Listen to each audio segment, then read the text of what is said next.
Namaste, ladies and gentlemen. Let's continue our discussion on the subject of pragmatic leadership.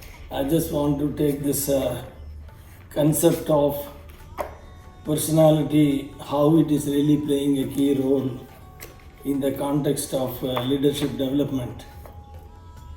So, in the last session, we saw that the idea of personality is very key to distinguish between one human being and another human being. And unconsciously we have different kind of personality, but we have no idea what's our current personality is and how it is really paying the dividend for us under professional career, in terms of relationship, in terms of many other aspects of our life. So unconsciously we have been living with a kind of roadmap given by someone, and then we keep on blaming everybody when things don't shape up the way in which we would like to have in our life. So going forward, in the context of pragmatic leadership, it is very important to understand what is really matters in life in terms of our behavior, which is producing certain kind of desirable or undesirable results.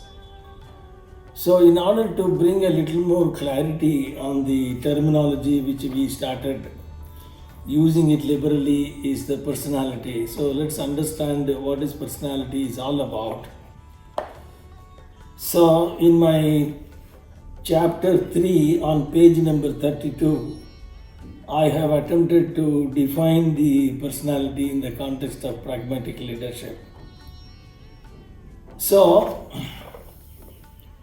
many times our behavior is the manifested form of a human being, basically. How we are responding to different circumstances is what we call it as a behavior. So, the behavior of every human being under different circumstances are dramatically different. And we generally believe that we have been made up that way, and hence we are a helpless human being. And then we always carry a paradigm that personality can never be changed. So this is the way I am. So people generally try to put a label upon themselves and then argue that their basic behavior cannot be changed. So this is a kind of extreme despondency in which a human being never attempts to change their own texture of their life. So I just want to bring about a few arguments that right from the time when we were a small child, whatever way we behaved over a period of time, we have been continuously changing our own behavior. For example, I gave the example of when we were a small child, we were sucking our thumb. At some point in time, we discontinued that because it was becoming more and more shameful to feel that I have become an adult, but still I am sucking my thumb. But psychologically, still some people hide themselves and then suck their thumb in the context of even a grown-up child. So that's a different kind of mental illness. So otherwise, all of us are continuously changing our own behavior under different circumstances. For example, when somebody goes from India to another country, maybe US for example, the moment they land there, they completely change their behavior to suit that country's law of the land and the general behavior of the people and so on and so forth. So when we are shifting regionally from one place to another under different circumstances, under different restrictions, we start behaving entirely differently, including our own spoken English or accent. Everything continuously changes over a period of time.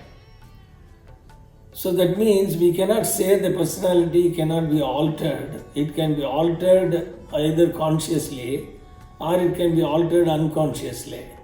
So it is extremely important to understand in the context of pragmatic leadership that the personality is not some fixed state that is going to remain forever. So it is something either changed at the will of the person over a period of time, or it can be changed because of certain forced circumstances in which we unconsciously change our own behavior. So in other words, for all simple understanding, a behavior is the manifestation of a personality. So that means there can be a distinction between one human being and another human being only in the context of behavior. So why are we discussing this in detail? For the very simple reason that we have to form an hypothesis which we will be testing it subsequently in our next chapter, that whether the personality can be changed at will or not. So that means a person can consciously change their personality, which is the manifested behavior, over a period of time by constant practice of certain kind of skill sets, and then change their own pattern of their behavior. Or there can be an assumption that personality can never be changed because that's the way we have been made up of. So that is another hypothesis. So it's extremely important to appreciate that personality can be changed at will or personality cannot be changed is the most important hypothesis we are going to test. I am of the view, in the context of pragmatic leadership, that personality is not a fixed state. It can be continuously altered by constant practice on certain kind of skill sets and cultivating different kind of value systems. That is the context of pragmatic leadership. So we will test this hypothesis, how one can change their own pattern of their behavior over a period of time, which are very relevant for the context of leading someone, or leading an enterprise, or leading a group of people, or leading a set of responsibilities, is going to be the most important aspect of this particular chapter.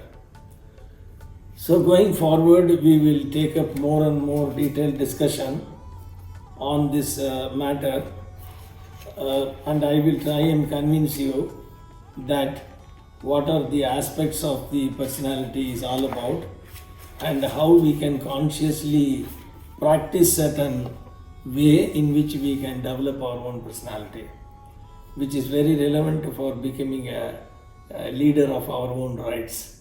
I hope this session is more relevant and useful for you, and look forward to give you more and more detailed cookbook approach of developing your own personality. Thank you very much for your patient listening. Look forward to see you more and more on similar topics. Take care.